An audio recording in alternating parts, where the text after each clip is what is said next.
Providence Television International, the game changer, taking you to the outer limits of television.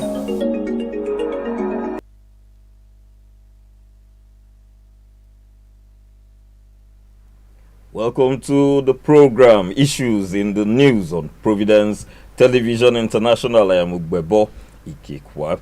We'll be to discuss the trending issues this week in the news. Yes, our regular guest, the CEO Providence Television International. Well, honestly, it's nice to be back. My name is Emmanuel Igariwa. A lot of people have been calling, asking questions. So, Emmanuel, where have you been? What has been happening? Well, be busy. And I believe that, yes, it's a good time out here today. Christmas is in the air already. You can't believe it. In the next 3 weeks, we'll be talking about the Yuletide proper. Yeah. So it's nice to have viewers back all over the world, local and international. And we believe that you'll have a good time here with us today. And before we delve into the issues in the news, the CEO has quite some information for us as regards the 1st of December as the remarkable date in history. Yes, you're right. December 1st. Yes, you're right. And it's obvious. I mean, I'm going to talk about two ladies who have made history in their own ways. First of all, December 1st, 1995. Rosa Parks, black American woman, very pretty woman, was arrested for refusing to move to the back of a bus and gave her seat to a white passenger. That happened in Montgomery in Alabama, back in the U.S. Now, we call her the First Lady of Civil Rights and Mother of the Freedom Movement, international icon of resistance to racial segregation. Therefore, when you are talking about civil rights organizations, there's no way you can forget about Rosa Parks, one of the great people who created a template for what we now know today as the civil rights movement. That's one. Secondly, we can talk about December 1st, 1988, and we're talking about a lady called Benazir Bhutto. Many historians will remember her very well. Very lovely woman, very attractive, but she was a strong woman politically. First woman elected to head the democratic government in a Muslim country. And what that means is that she was the 11th Prime Minister of Pakistan 2 times, from 1988 to 1990, and then from 1993 to 1996. But tragically, she was assassinated a few years later. Brilliant woman, educated at Oxford University. And after the vacuum, the last person that was there before she came in was Zia-ul-Haq, the military strongman of Pakistan. So she came in and she continued with democracy in that part of the world. Back to you. Before we delve into the issues in the news, do you think, taking from at the example that you just gave about Benazir, do you think Nigeria is ready for a female president now? Why not? There are many women who have cut their teeth politically. Just 2 days ago, this is not to prime her up, really. Somebody was talking about Natasha. Okay. For example, my mind did not go there at all, but somebody was talking about her, that she could be primed to be the president of this country. Yeah, because of activism. But there have been many women. Ransom Kuti, you remember her, Ekbo, these are great women in politics. They are gone now, but I think they have replicas all over the place. So that means that many more women should be encouraged to come into the political space. It's open for everybody, because I think that most men have disappointed this country, to be frank. Many men have disappointed this country. Yes. Well, we will be starting off with this trendy issue. If you remember, in the past 14 days, the news around the country has not fallen short of kidnappings. Terrorism at its height. Bandits kidnap 490 people in 2-week rampage. That's frightening. I must say that. It's quite frightening for a country such as this. Meaning that close to 500 people were kidnapped within a fortnight. Exactly. A couple of weeks. Right. And who says we are not in a state of war? Because sometimes in a state of war, you won't have as many people as 490 be kidnapped or whatever. But that's what it is. It's been happening in the last couple of weeks in churches, in all kinds of gatherings. Only yesterday, for instance, yes, at a worship center, what state was that? That's in Kogi State. Kogi State. Yes. That axis has become quite troubling. And I believe that this is a time for all hands to be on deck.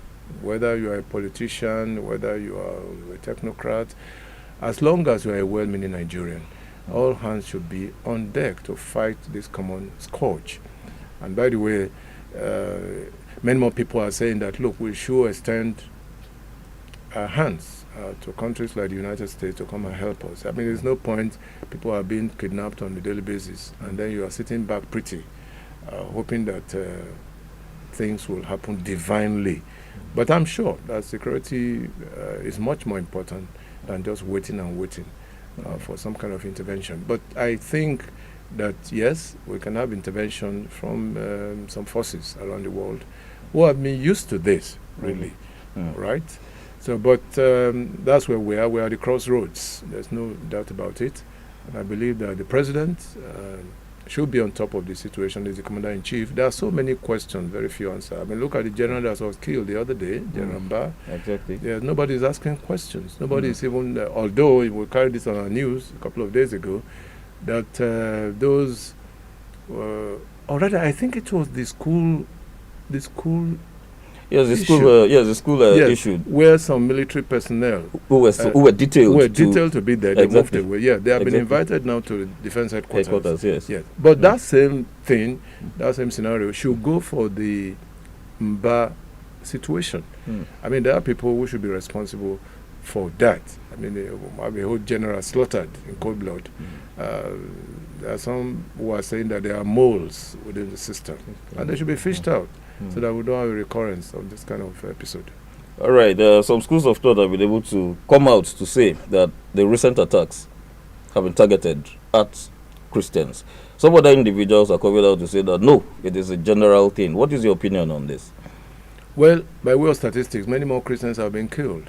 So that is a subtle way of saying that this could be some kind of genocide. The Pope, the other day, Pope Leo, said he named Nigeria as not as a country of concern, incidentally, but as a country where Christians have been persecuted. Yes. And he's the head of the faithful globally. So he knows what he's talking about. But I'm sure that, yes, even when we don't say genocide, there are mass killings, which could equate with genocide, really. It might not be so orchestrated, but it's pointing towards that direction. And I believe that, yes, it's something we can look at very critically. And if we can't find help within, we can seek assistance from outside this country. Okay, if you've been watching some skits online and all that, even from the general public, apart from the online thing, so many individuals are proposing that Christians should now defend themselves. That is, in other words, our gun laws should be strengthened for Christians to be able to carry arms. Are you of this opinion?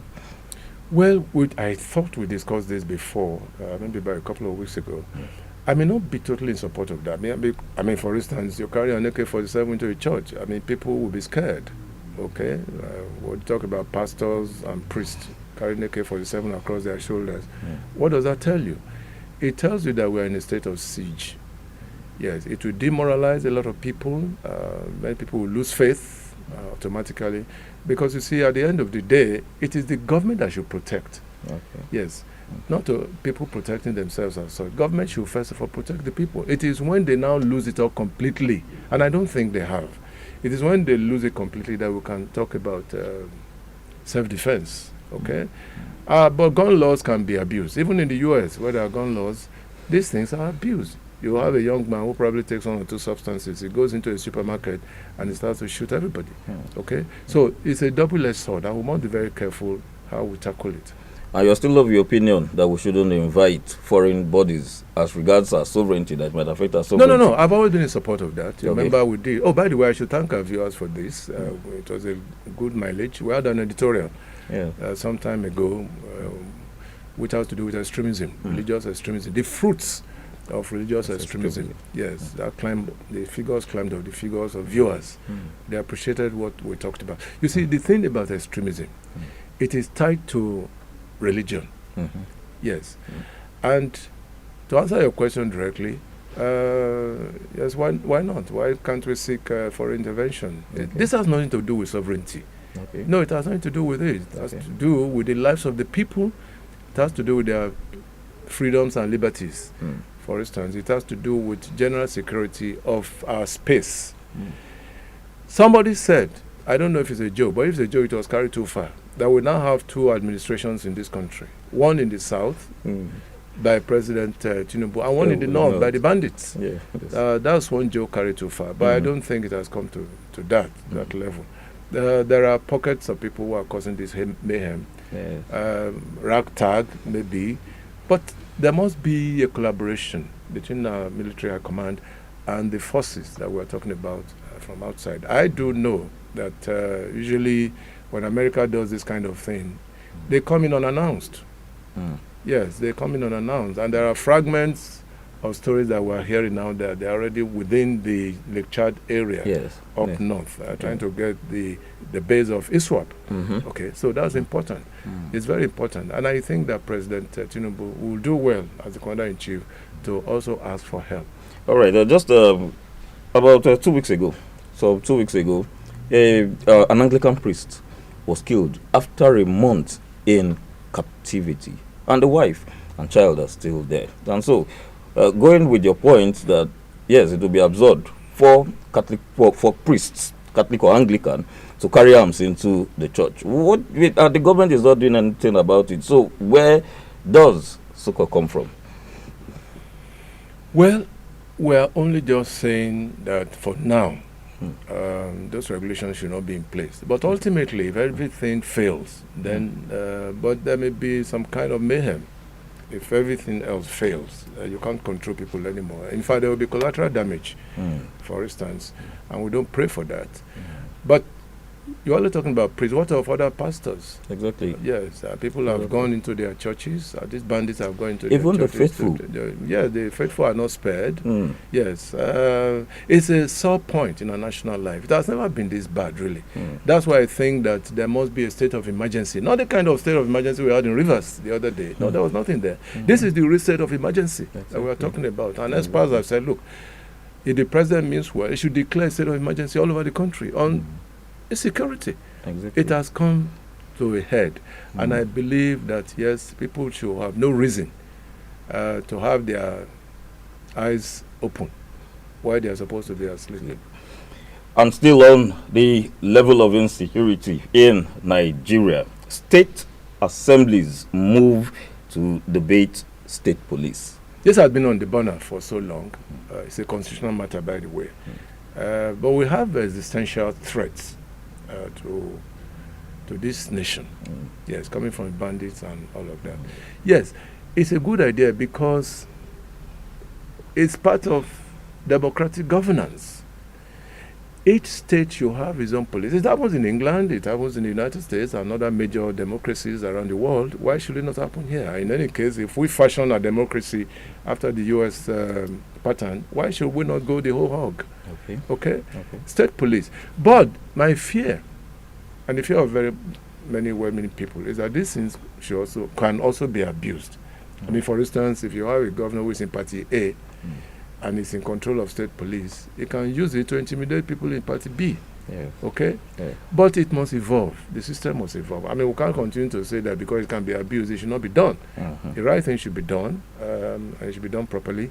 So I believe that, yes, I'm happy. In fact, the thing started from National Assembly. This debate is trickling down now to the State House of Assembly. Don't forget that for it to go into law, there must be a tangible number of this thing going through the 36 state assemblies, yes. Okay, for it to be a law. So I'm sure that in the new year, something positive will happen. Something positive will happen. And then, are you still in support of local militias?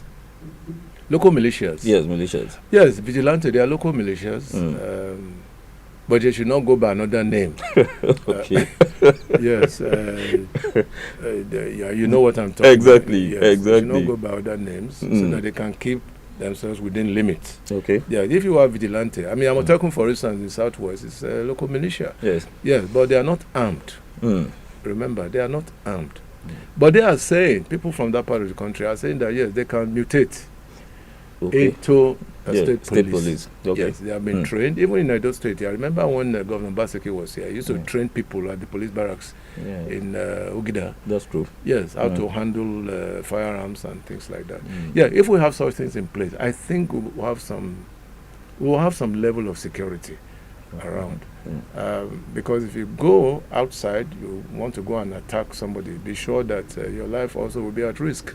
Exactly. Right. Yes. Well, in all our programs, most of our programs, the CEO Providence Television International has always harped on the importance of integrity as regards leadership. We'll be looking at Atiku's romance with the ADC. What's your take? Well, he has his rights. Okay. You cannot take those rights from him. But we must also look at something. He has been on this thing since 1993. Yes. This must be about the sixth time that he's wanted to go for the presidency of this country. He has been a vice president. Okay. Yes. He fell out with Obasanjo, and he's been moving from one party to the other. And the question is, when is he going to have a respite? When is he going to rest? Because age certainly is not on his side. Exactly. Yes, it's 80 already. So we must look for somebody younger and let him support that person. Okay. That would be more glorious for him. That would be more honorable. And people are already saying that ADC should not go the same way with PDP because of him. Okay. You remember when he came in, there was, I don't know how they did himself and Okowa. Yes. That thing is in the memory of so many people. PDP was destroyed. Yes. They are still trying to pick up the pieces. Now, if he goes to ADC, I understand now he has registered back in Yola, I think. Yes, that means he's an authentic member of ADC. Exactly. But tongues are wagging now, really. What does he want? Okay. But people are advising him already, and I'm one of those people advising him that, look, you should give way to a much younger person. Nigeria does not need octogenarians at this point in time. Okay. Yes, is that right? Are we going to have another Port Bia, in Nigeria, for instance? So it would do well to encourage younger people in the system. Okay. It can be a father figure. Yes. It can create a template where he becomes a kingmaker, rather than he being the king himself. Being the king himself. Well, on the very date that he formally became a member of the ADC, one time Governor Edo State, Adams Oshomole, actually had some harsh words for him, and it was all like, if he couldn't fix the PDP at the time, why does he think he'll be viable enough to come under the umbrella of the ADC? Yes. And so are you of this opinion that individuals who move from party to party cannot be seen as responsible individuals? Well, it's a question of integrity. You said that before. Integrity is one of the high points of leadership. Okay? Integrity, compassion, piety, and all of that. I've mentioned this here before, many months ago. But he should be seen to be a father figure in this nation, for instance. You've been there as number 2 in the country, okay? If I were him, I would sit down and I would become a role model. Right now, it's not a role model. Yes, unfortunately, it's not. And I'm sorry to say this, with due respect. So it must sit on top of something that should depict him as a hero. Yes, he should wear a crown. He should not take the crown away with his left hand. He should wear a crown of honor, a crown of integrity. That's what people expect him to be doing at the moment, not to vie for position. That is gone to ADC now. Very soon, you hear, he's going to pick up his pieces, and he wants to become the presidential candidate of the ADC. And a lot of people are already saying, no, we won't allow that. That will be the beginning of another round of problems for the new party and the coalition. Yeah, they're talking about new parties. We're getting very close now. In about the months that will be in 2006. And so we'll be talking about the year 2 elections. Are you in support of more parties coming on board, or we should streamline even the ones that we have? Now again, you cannot stop the parties that want to come together. Freedom of freedom of congregation, association, and stuff like that. It's their right.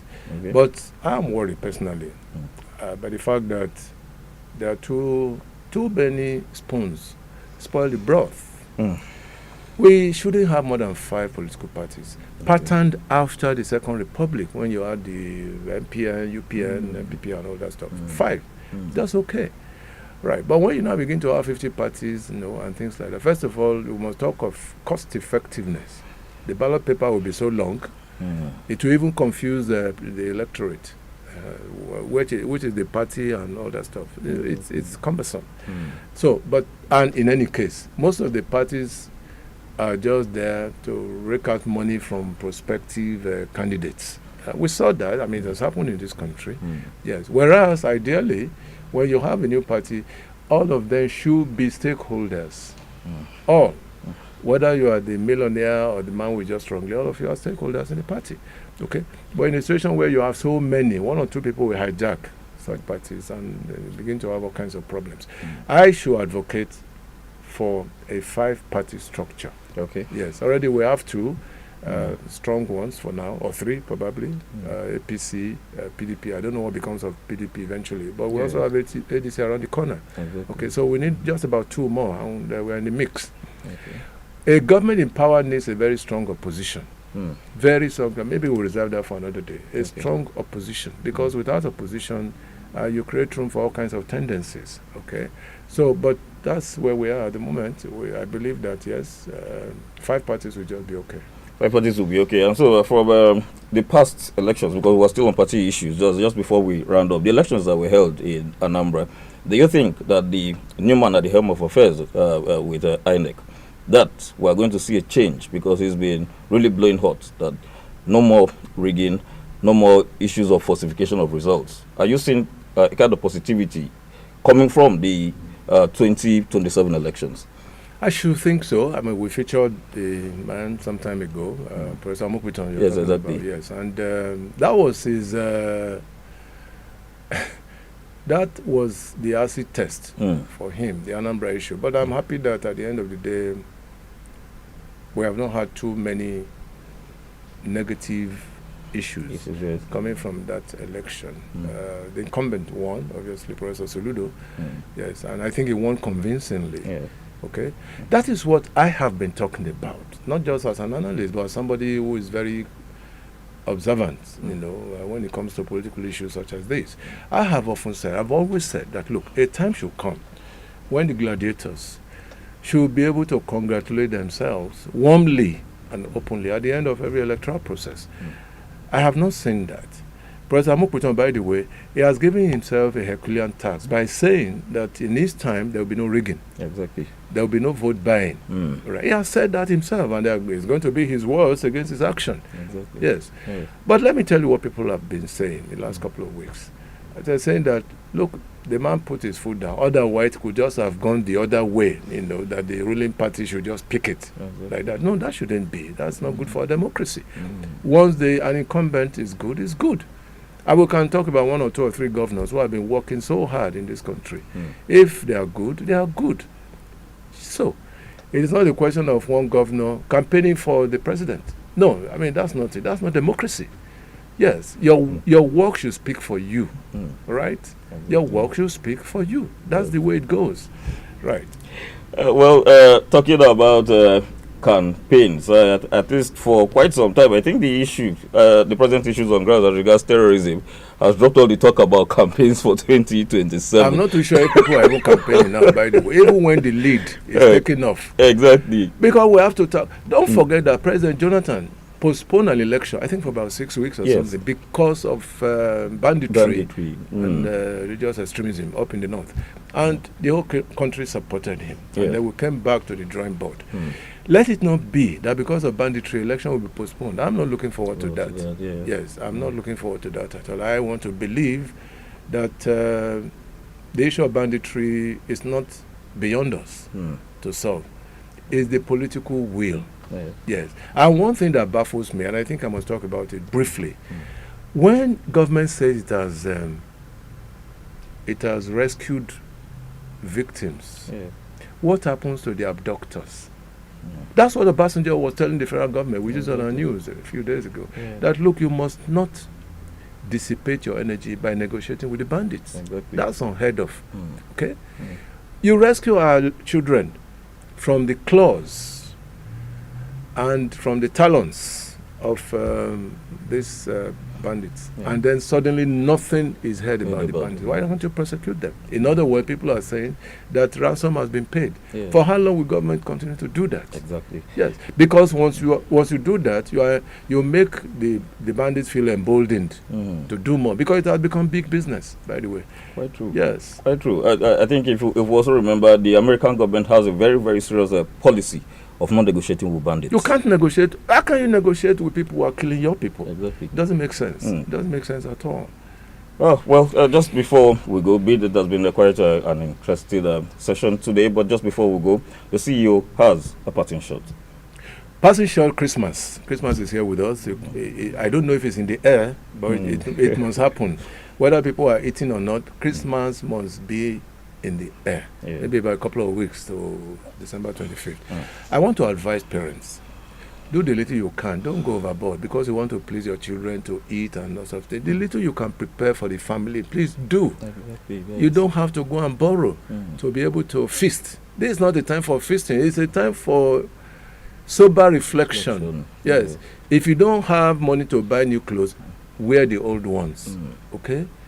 And be in terms with what is happening in the country. And children now who have not eaten for 2 days, they are buying bangers and all sorts of. They have not eaten, but they have money. I liked what the Inspector General of Police said the other day, that these things are banned. But can you really stop it?